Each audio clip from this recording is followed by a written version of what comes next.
All right. Well, I think we should get into the much anticipated top fives of 2020. So how do you want to do this? You want to go like 5-1? I do one, you do one, or you want to like? Okay. Yeah, let's all right. So let's go with yours first. So top 5. What is number 5? Number 5. It's a completionist, right? Number 5 is Jedi Fallen Order. Wow. Jedi Fallen Order was a 2019 game. Yes, but I played it and beat it in 2020. I'll allow it, even though it's kind of against the rules. Okay. Wait. I thought the rules were that we had to at least play the game for 30 hours. Like games that we played and beat our top 5. Yeah, but it had to come out in 2020. Oh, shit. Well, the worst game this didn't. List. Yeah. I was going to say the worst game didn't have to come out in 2020, but the top 5 of 2020 needs to be from 2020.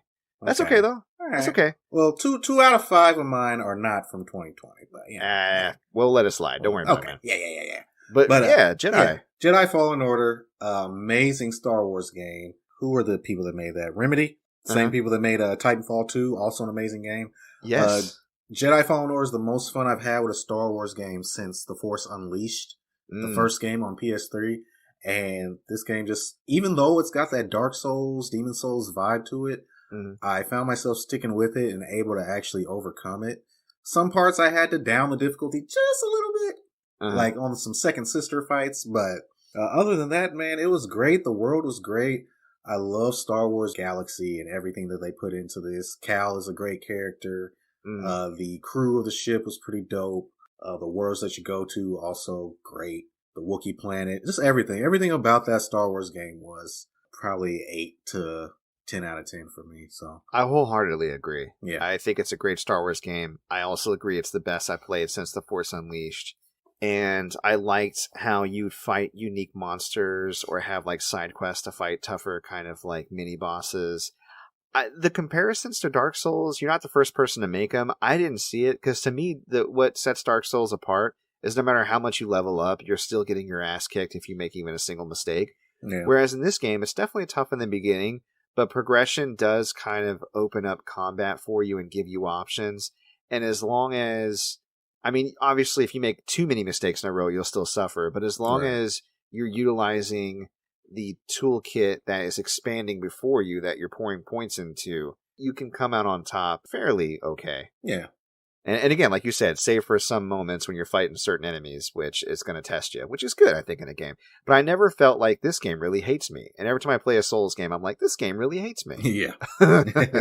So, all right, awesome. All right. Number 5 for me, Ghost of Tsushima. Ooh, number 5. All the way. All right. Number 5, Ghost of Tsushima. I loved this game. I loved the art. I thought it was gorgeous. I loved the samurai gameplay versus stealth. It's one of the few games I've played that has action and stealth, and they balance really well, and they both feel super viable. You know what I mean? Yeah.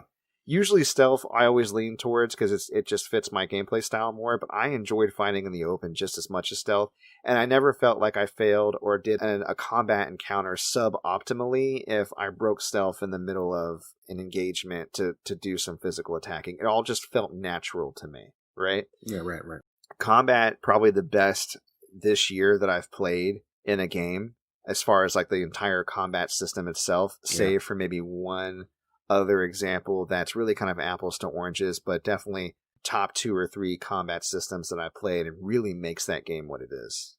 Number 4! Okay, now number 4. Since we came up with that rule, I can't replace this one with a game that came out with 2020. Okay, so I'll let you know first. It was Xenoblade Chronicles 2. Okay. Amazing game, love it.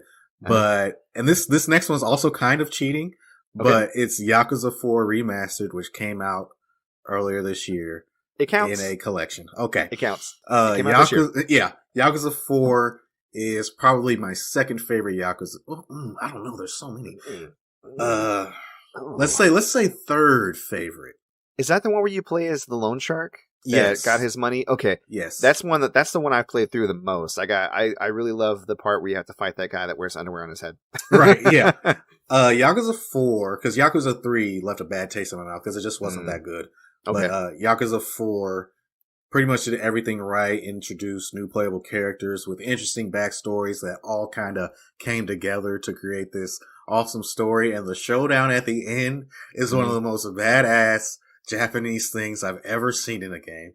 Cool. And it's just, the dialogue is always there. The cutscenes are great. The combat is great. The character moments are awesome. I can't gush enough about the Yakuza series as a whole. And I'm going to talk more about that later when I talk about my backlog stuff. But, great. Yeah, Yakuza 4. All right. Number 4 for me, Marvel's Spider-Man Miles Morales, man. Ooh, baby. It is in the top 5 this year of games I've played that I enjoyed. The thing that I think is really great about Miles Morales is it's in the same city as the original PS4 Spider-Man, but the city feels different. They really fleshed out Harlem since that's where Miles lives. And they kind of gave it a winter makeover to make it feel like it's a different point in time for the city. Mm-hmm. But the landmarks and the way that the mission structure goes, I had Harlem and other parts of New York pretty much memorized. So I almost could navigate without having to look at the map by the end of the game, which was cool. They did a really good job on all of Miles' different outfits. A lot of them look amazing. There is, a little bit of side content. Some of the stuff that people complain about in the original game where you're not playing as Spider-Man, you're playing as like his roommate or something like that. There's a little bit of just Miles in here, but it's not long enough to like overstay its welcome. There is some additional gameplay elements like being able to go invisible or use his shock powers that they work into gameplay really well. Mm-hmm. I could definitely have played a longer game, but the experience I got, I didn't feel like it was lacking or cut short. I felt like it was concise. If I had any critique of this game, it may be just kind of too much OC as far as like the bad guys. I would have preferred to see more stuff from the comic book, maybe. Oh, yeah. Some of the bad guys were generic, but a lot of his stuff, even with the bad guys, was very emotionally tied to him. And it made for great scenes. I love some of the post-game stuff about him interacting with his mother and his father. It's really good. So, and probably the breakout costume of the year and the thing I enjoyed the most and had the most jovial time with, Bodega Cat costume. Yeah, Spider Cat. Just having Spider Cat pop out of your backpack and bat at the air and hearing meow while you're doing your combos. It's beautiful. Also, I can't quite explain it, but I've played both games this year, the remastered version of Spider-Man on PS4 and this. Mm-hmm. The web swinging and the trick system and the animations in Miles Morales are butter smooth. You really do play with all the exaggerated swagger of a black team. I don't know what happened. I can't believe it's not butter. I was trying to get through that without laughing. But no, like I could tell that they made some tweaks to the system they'd already kind of developed in PS4 Spider-Man. And I'm really excited to see what happens in the sequel because it feels somehow even better to play Spider-Man in Miles Morales than it did in the original Spider-Man. Like they upped the game. Again, they're not substantial tweaks, but they're noticeable. And that's something because I thought the original animation and kind of movement and everything in the original Spider-Man was already top notch. And somehow they put it a couple notches above. Right. Yeah, so, man, that's them resources for you. Yeah, baby. Woo, number 3. The Legend of Heroes, Trails of Cold Steel 4. One of the longest titles you'll ever hear from a game, but one of the most satisfying conclusions to a saga that I've ever played. So if you don't know, if you're not in the know, the Legend of Heroes series started with Legend of Heroes Trails in the Sky. That had 3 parts to it, and then there were 2 other games, Legend of Heroes, Trails of Zero, and Trails of Azure. And then the Trails of Cold Steel series, 1 through 4. So Trails of Cold Steel 4 is the culmination of 9 games of story. And I've only played the Cold Steel ones, but they did a good enough job of letting me know the lore and the backstory without me feeling too left out for not having played the old games. Because the old games, some of them are only available in Japan or through fan translations and shit that I'm not trying to go through in order to play. But Trails of Cold Steel 4 gameplay system really upped it from 3. It's turn-based combat. The dialogue, there's a lot of dialogue. It's really good. The characters are really good. A lot of old characters come back. At a certain point, you have about 20 party members, but I think there's about 30 to 35 that you can play with throughout the entire game, which is crazy. It seems like a lot, but the way that they kind of place them throughout the story, it's like, oh, cool, now I get to play as this person. Ooh, now I get to play as this person.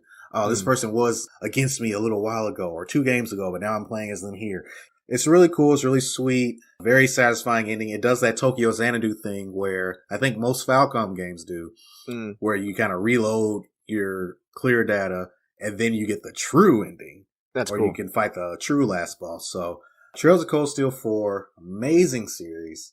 If you have not played it, I've gushed about it enough on this podcast to let you know that if you are into JRPGs, it is something you should be on the lookout for. And actually, pretty hard to come by now that I think about it, because I haven't seen Trails of Cold Steel 1, 2, 3, or 4 out in any of my thrifting adventures. None. Yeah, definitely something I'm going to want to try. I know you loaned me one for a while, but I couldn't fit it in. Yeah. But eventually I want to try it out. And the more I think about that mechanic you talk about where you finish the game and reload your save file, the more I like it. Because you think about a game like Persona where there's always this true ending that you can miss if you make certain decisions. It's always kind of obvious what decisions you're supposed to make. But you miss out on the bad ending if you don't want to have to do some reloading and whatnot. But the fact that they just kind of force you through to the vanilla ending and then go, but wait, there's more. And then you get to experience both as part of the normal gameplay loop. I dig that. Well, there's extra stuff that you have to do, but it's not too out of the way. You know what I mean? Like it'll be like side missions or shit, which you're going to want to do anyway. So yeah. Totes. Trails of Cold Steel. Cool. Number 3. So for me, number 3, 2020, gotta be Persona 5, The Royal. Oh, man. I gotta tell you something, man. I didn't get this when it dropped day one, because I was like, how much different can it possibly be from... So different. So different. The quality of life change... this is the special edition. We meant to release this, but we didn't have enough time. Here it is.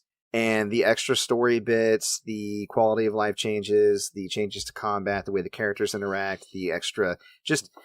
This is definitely... If you've played the crap out of the original Persona 5 and you're on the fence, if you liked Persona 5 even a little bit, go for the Royal, because it's like Persona 5 in every way, but just everything elevated to 11. It's amazing. I think we talked about this before. It's probably one of the greatest, if not the greatest JRPGs of all time. Yeah. Persona has had a long history of refining up to the opus that is Persona 5. And I got on board, I think, with 3. Didn't you start with 4? I started with 4, yeah. Yeah. And 3 and 4 are definitely great in their own right, but 5 just took it to that next level. It oozes style. It oozes a feeling of just cool, you know? Yeah. I don't have any other way to describe it. Everything is something that you never knew you needed, but now that you have it, you're like, why doesn't everybody else have it? Right. You know? It just slips in there like, this is the way it always should have been. And everything else in your life loses color after it. Wow. That's why it's my number 1. I mean, no, my number 3. See? You never saw it coming. You never saw it coming. No, so that's number 3 for me. Yeah, and I actually, you can get it really cheap now. Yeah, surprisingly, I saw it at Disc Replay, which is a chain in the Midwest, for $16.99. And I was like, that's incredible value. Yeah. It is incredible value. It's a great game. Number 2 for me is... Does number 2 work for? He works for the Ghost. The Ghost of Tsushima is my number 2 game of 2020. I gotta say, man, just to add on to what you said earlier, because you said enough. But the multiplayer really pushed this over the edge for me to get to number 2. Because that was I've only played it a few times, but that's some of the most fun I've had playing multiplayer in my life. We need to get back on and finish that, man. Oh yeah, we sure do. And then after that, we can get on Streets of Rage. But I'm okay with both of these things. Yes, do them. But yeah, Ghost of Tsushima. We all knew that it was going to be amazing when we saw the trailers and stuff, but we didn't know how amazing it was going to be. And it kind of just took my expectations and it said, take these back, here's some more, and add these to those. It's so good. It's so good. The story's pretty good. The characters they're alright. Some of them are really good. Taka, I really like Taka. I really liked Yuna. Yeah. Jin himself, a bit of a wet blanket sometimes, but still a good protagonist. Yeah. And Uncle Daddy, Uncle It's Daddy just Shimura. the man you love to hate. You love to hate that guy, but Ghost of Tsushima number 2, pulling out that samurai blade, throwing my ghost bombs, and passing it off to you. Just the kunai just pierced my heart. Yes. Right on. And if you guys are interested, just a little reminder, we did a spoiler cast on Ghost of Tsushima and a few custom haikus. It was a good time. You should definitely check it out. All right, number 2 for me, Hades. Bruh. Hades. Bruh. Hell. Hades is amazing. Hades is the single most greatest roguelike I have ever played. And there are a ton of awesome roguelikes out there. You know, Dead Cells, Binding of Isaac, Rogue Legacy. What sets Hades apart is the fact that it takes that roguelike formula of dying and going back and restarting and trying to get further and further in that run, learning the enemy patterns, learning the levels, you know, a little bit of light, you know, leveling, but not too heavy, just enough to kind of help you kind of get further and further. And it incorporates it into the story, since you are playing Zagreus, the son of Hades, and you're actually trying to escape Hades, and you can't permanently die. So every time you're defeated by the denizens of Hades, you go back to start. Hades, your dad, teases you a bit, like, you're never going to get out of here, you're bitch made. And then you try again. Ironically enough, he made you. That's your mother's side. Right. And your interactions with the different gods and the synergy of different powers you can get, like when you get duo boons, like from both gods, and the challenges and interactions with the characters and the development of your relationships with those characters. It's just, mwah. I poured over 100 hours in this game. I would love to go back and pour more just for funsies, even though I've pretty much done everything in that game there is to do. And the music, what can I say about the music? It's Daniel Korb, man. He did the music for Bastion, Transistor. Supergiant is good for characters, story, and music. That is what they're known for, and for good reason. And Hades is the greatest thing that they have ever done yet, and I am excited to see what they do next. If you haven't played it, you owe it to yourself to try that game out, because it is, if it wasn't for how cheap and nostalgic and emotionally manipulative my number 1 was, Hades would have been my number 1. Yeah, okay. Speaking of number 1, I think we probably should say the number 1 together. What do you think? Yeah, I was going to say the same thing. Number 1! Final Fantasy VII Remake. Woo! Oh my god. You knew it. You knew it, folks. Yeah. Once you said number 2 was Hades, I was like, well, we got the same number 1. Of course we got the same number 1. You already know what it is. Yeah. Honorable mention to The Last of Us Part 2. Game got way too much hate. It was an amazing game. Mm-hmm. Great gameplay. But yeah, it was my number 6, actually. It got just beat out. But yeah, you're right. It's good. Yeah. But Final Fantasy VII Remake, what can we say that we have not already said? On our spoiler cast. Yeah, right. And spoiler alert, this is the undertaking that Tetsuya Nomura had with this game. Like, it's almost incomprehensible, because Final Fantasy VII fans are brats. You know what I mean? We're brats. Uh-huh. We know what we want, and we wanted the same thing. We wanted the exact same thing until we realized that we didn't. And when he gave it to us, most of us loved it. Some of us are a little, on the rails about it, but that switch up at the end there was like amazing. No, it really gets me excited and anticipating what's going to happen next. And I think, you can be of two minds about a remake. A remake can just be shot for shot the same thing, or it can be transformative, right? And for me, I'm team transformative, because if you really like the original game, play the original game.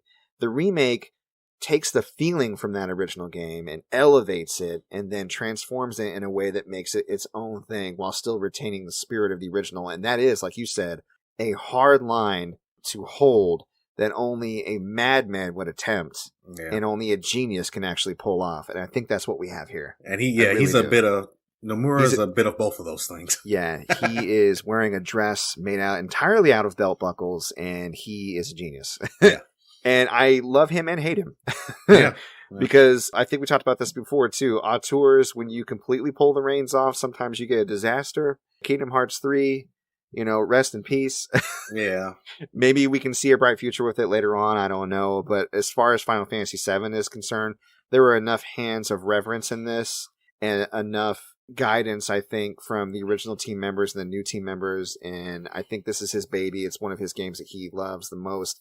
I mean, you can, it just oozes with reference and reverence and love. Like you can't elicit the kind of emotional response that we got out of playing this game unless you love this game. Right.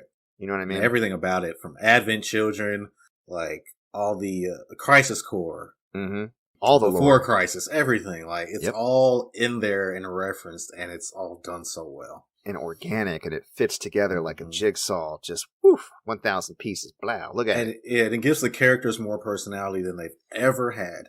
Yes, it perfectly encapsulates how I remember them, but not actually how they were. Because then you go back and play the game and like, wow, these guys are kind of jerks. Yeah. Exactly. I don't remember this part. Yeah, so no, it did such a good job capturing the spirit that it captured my spirit, and I don't think any other game could be number one this year other than that game. And you know what the best part is, and I've said this before, Final Fantasy VII isn't even my favorite Final Fantasy. If they did this for 9, I would die. Yeah. You know what I mean? I don't know if we're ever going to get it, because I just don't think that game is as popular enough. Revered. Yeah. I don't think... It's just me and Hironobu Sakaguchi's favorite game. That's it. Yeah, I don't think that you could remake any of these Final Fantasy games and have them be as good, as amazing, as thought-provoking, as nostalgic as 7. I don't think you can. Maybe. I would really like to see an 8 remake, because I think 8 had really good premises and characters, but got a bad rap because of some of the gameplay mechanics. Yeah, I mean, I can go on and on about 8's story, but the story, when you really start to think about it, starts to unravel and make almost zero sense. And it's just kind of one of the more out there Final Fantasy stories. Yeah. Even though it starts off really like grounded. Then it just ends up. Yeah, then you throw in amnesia and time travel and you're like, what? Yeah. Amnesia, time travel, space travel, possession, like they're all there. You're selling me on it now. Right. Space travel and possession? Dead Space me, please. Right. But yeah, guys, Final Fantasy VII Remake. That's our top number one in 2020. If you haven't played it, get out there and play it right now. I might play it again this year. I went back and started playing the original Final Fantasy VII just so I can get that vibe again after I finished the game. We talked about this before. When you experience a piece of media that's transcends you to an emotional state that you can't really immediately come down from, and no other game measures up. There is a period of weeks after Final Fantasy VII, after I finished it for the first time, where I was just like, nothing else can compare. Yeah, and also, like, there's not many games where you beat the game and you're immediately calling all your friends, messaging all your friends, like, dude, did you beat it yet? Did you beat it yet? Bro, we need to talk about it. Yeah, like, exactly. And then you're going on YouTube and you're looking up everybody who's beaten it. You're watching all of the reviews and just...